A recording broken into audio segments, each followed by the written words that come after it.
İsmail Hakkı Bursavi, Ruhul Beyan, Hikayeler hem Nasihatler. İzgi Kur'an'ın bik küp tefsirleri var, ama Ruhul Beyan kibikleri başka mügayin yoktur. Bu, köngülnün en nişke kıllarında tibrete alırlık, bik matur hikayeler hem nasihatler jayılması.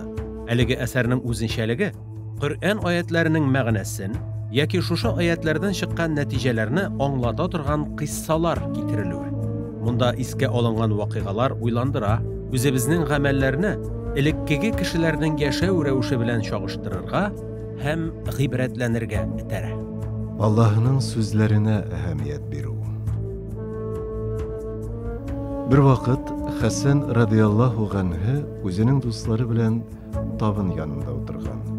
Kinet yeneşesinde basıp durgan hizmetçisi delinkeni üstelge düşürüp jibergende rizık tugulup Hasan'nın kiyimin buyagan. Hizmetçi şuluk vakitte alar takvalık iyeleri, mullıkta da, tarlıkta da emri etilgençe sarf eteler. Jazalau kişine iye bulsalar da uş almışa aşuların diyalar hem kişilerini alarının kimşiliklerin gafu eteler degen ayetini okugan. İmran suresi 134. ayet.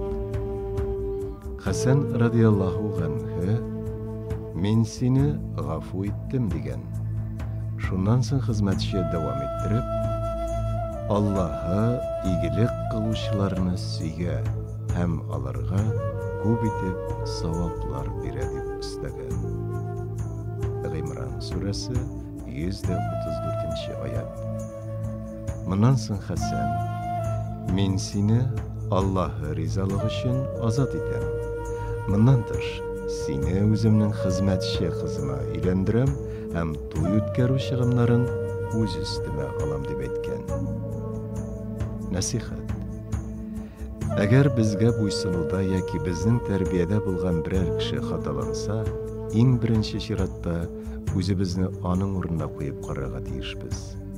Eğer biz de şulay hata kılsak, bizge qarata nindi muamelede bulularin tiler idik eken. Ruhul Beyan kitabından.